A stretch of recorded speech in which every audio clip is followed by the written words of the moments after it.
The spider plant, scientifically known as Chlorophytum comosum, is easily one of the most iconic and recognizable indoor houseplants in the world.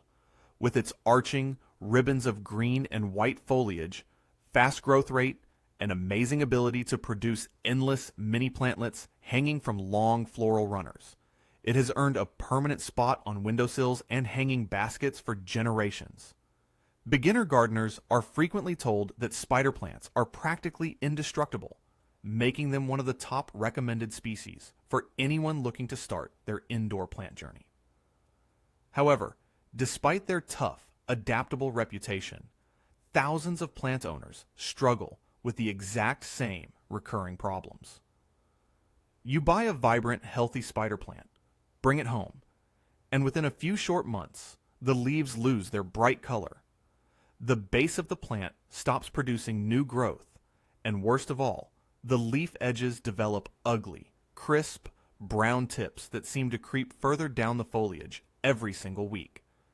You might try watering it more, watering it less, moving it to a new window, or chopping off the dead tips with a pair of scissors, only to watch the brown edges return almost overnight. The truth is that while spider plants are extremely resilient and hard to kill outright, keeping them looking immaculate, bright green, and full of baby plantlets requires an understanding of their unique anatomical adaptations. Unlike many standard houseplants with fibrous, delicate root systems, spider plants develop massive, fleshy, potato-like storage tubers underneath the soil line. These tubers store immense amounts of water and carbohydrates, altering how the plant responds to hydration, soil aeration, light intensity, tap water chemistry, and fertilizing routines. In this complete, step-by-step masterclass, we are going to break down every single aspect of spider plant care. We will explore the exact root mechanics that cause brown leaf tips, uncover how to fix discolored foliage, reveal the precise environmental triggers required to force your plant to produce dozens of baby offsets, and walk through the proper propagation methods to multiply your plant collection completely for free. To understand how to care for a spider plant correctly, we must start beneath the surface of the soil with its underground tuberous root system. If you have ever repotted a mature spider plant, you have likely seen these thick, white, sausage-like structures packed tightly inside the pot. These fleshy tubers serve as natural water reservoirs designed to keep the plant alive during extended periods of drought in its native habitats of tropical and southern Africa. Because the plant stores so much liquid inside these fleshy roots, its tolerance for wet, waterlogged soil is surprisingly low.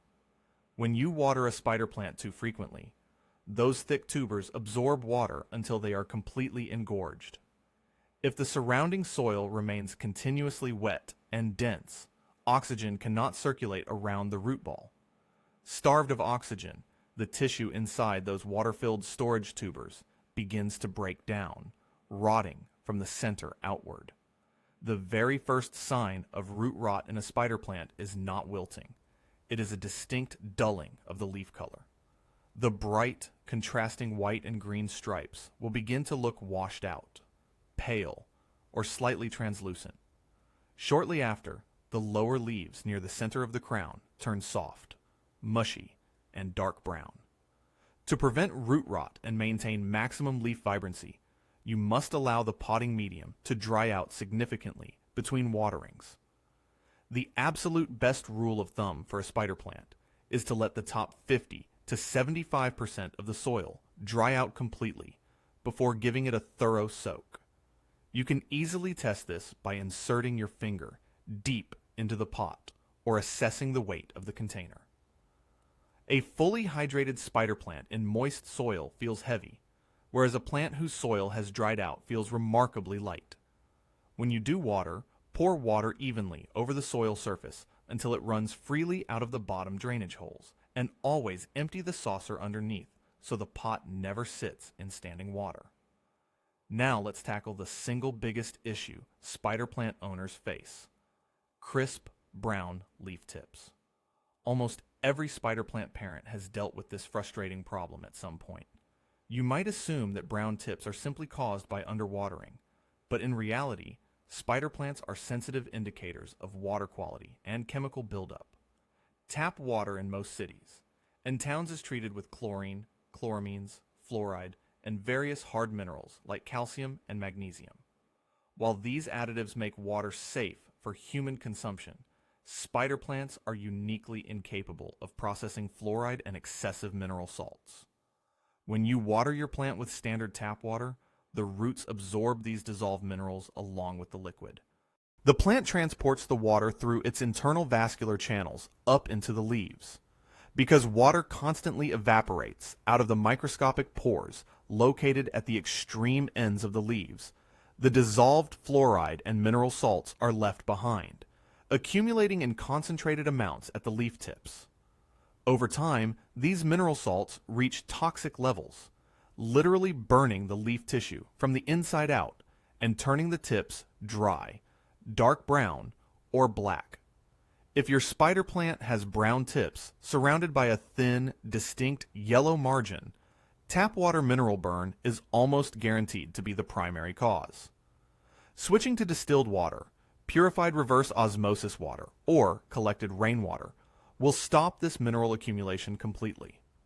If you must use tap water, letting it sit out in an open pitcher for 24 hours can help evaporate chlorine, but keep in mind that fluoride and chloramines will not evaporate and will remain in the water.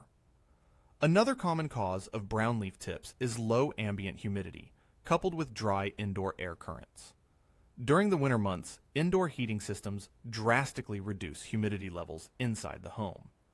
Moisture evaporates out of the long, thin spider plant leaves faster than the root system can supply it, causing the leaf tips to dry out and turn papery. Placing your spider plant near a humidifier, grouping it together with other leafy tropicals, or misting the surrounding air can help maintain the 40 to 60% relative humidity levels this plant loves best. When it comes to light requirements, spider plants are often miscategorized as low-light plants. While it is true that a spider plant can technically survive in a dim corner or a room with minimal natural light, it will not thrive, and it will almost certainly refuse to produce offsets or flower runners. In low light, the growth rate slows to a crawl. The variegated stripes lose their contrast and turn solid green, and the stems become weak and floppy. To achieve thick, arching growth and vibrant leaf contrast, your spider plant needs bright, indirect light for at least 6 to 8 hours a day. An east-facing window that receives gentle morning sun, or a spot located a few feet back from a bright south or west-facing window, provides the perfect light intensity. Be careful to avoid harsh, direct midday sunlight, especially through unshaded glass windows. Direct rays can scorch the thin, delicate leaves, leaving permanent bleached or straw-colored burn spots across the foliage. Soil selection and pot sizing are equally critical for long-term health. Because spider plants possess such vigorous, fast-growing tuberous root systems, standard commercial potting soils often retain too much moisture and compact over time. To construct the ideal soil mix, combine 2 parts high-quality peat moss or cocoa coir potting base with 1 part coarse perlite and 1 part horticultural bark. Perlite creates large drainage channels and prevents compaction, while the bark provides structure and allows essential oxygen to reach those fleshy root tubers. When selecting a pot, always choose a container with functional bottom drainage holes. Unglazed terracotta pots are fantastic for spider plants because the porous clay allows moisture to evaporate through the sides, reducing the risk of accidental overwatering. Additionally, keep in mind that spider plants actually prefer to be slightly root-bound before they will bloom or produce baby plantlets. If you put a small spider plant into a massive pot filled with excess soil, the soil will stay wet for too long, and the plant will put all its energy into filling the vast empty space with roots rather than producing upper foliage and baby runners. Only repot your spider plant when the roots begin visibly pushing the plant up out of the pot, or growing aggressively through the bottom drainage holes. When stepping up in size, choose a pot that is only 1 to 2 inches wider in diameter than the current container. Now, let's discuss the most exciting part of growing spider plants: inducing, harvesting, and propagating baby plantlets, often referred to as spiderettes. Seeing a mature plant send out long, cascading yellow-green stems loaded with tiny white star-shaped flowers and dangling miniature plants is the ultimate reward for any grower.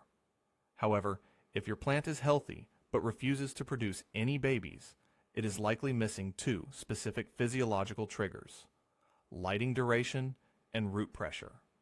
Spider plants are photoperiodic, meaning their reproductive growth cycle is influenced by day length. Longer daylight hours during spring and summer signal to the plant that it has sufficient energy to produce offsets. Furthermore, a spider plant is much more likely to send out baby runners when its storage tubers are slightly root-bound inside the pot. The light physical restriction on the root system tricks the plant into thinking space is running out, triggering a natural reproductive response to push out dangling plantlets that can root elsewhere. Once your spider plant produces baby spiderettes, propagating them into brand new, independent plants is incredibly simple. You will notice that as the baby plantlets mature on the hanging runners, they begin developing tiny, dark, knob-like root nubs at their base. There are 3 reliable methods to propagate these offsets: water propagation, direct soil rooting, and mother plant tethering. Water propagation is the most visual and popular method. Simply take a pair of clean, sharp scissors and snip the baby plantlet off the long runner stem right at its base. Place the base of the plantlet into a small glass or jar filled with clean, room temperature distilled water, making sure that only the bottom root nubs are submerged while the upper leaves remain dry above the rim. Place the glass in bright, indirect light. Within 7 to 14 days, you will watch bright white roots sprout and rapidly extend. Once these fresh roots reach 1 to 2 inches in length, the baby plantlet is ready to be potted into standard soil mix. The second method is direct soil propagation.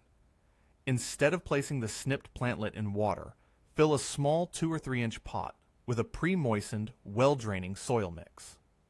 Make a shallow indentation in the center. Press the base of the baby plantlet firmly into the soil and gently pat the dirt around it to secure it upright.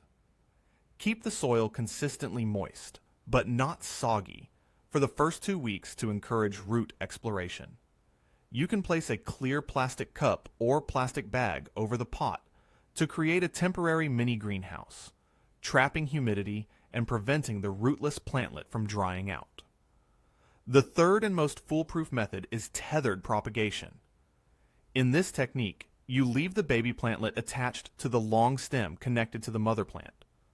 Position a small pot filled with moist soil directly next to the main plant. Press the bottom of the dangling plantlet into the soil of the new pot and pin it down securely using a bent paperclip or a hairpin.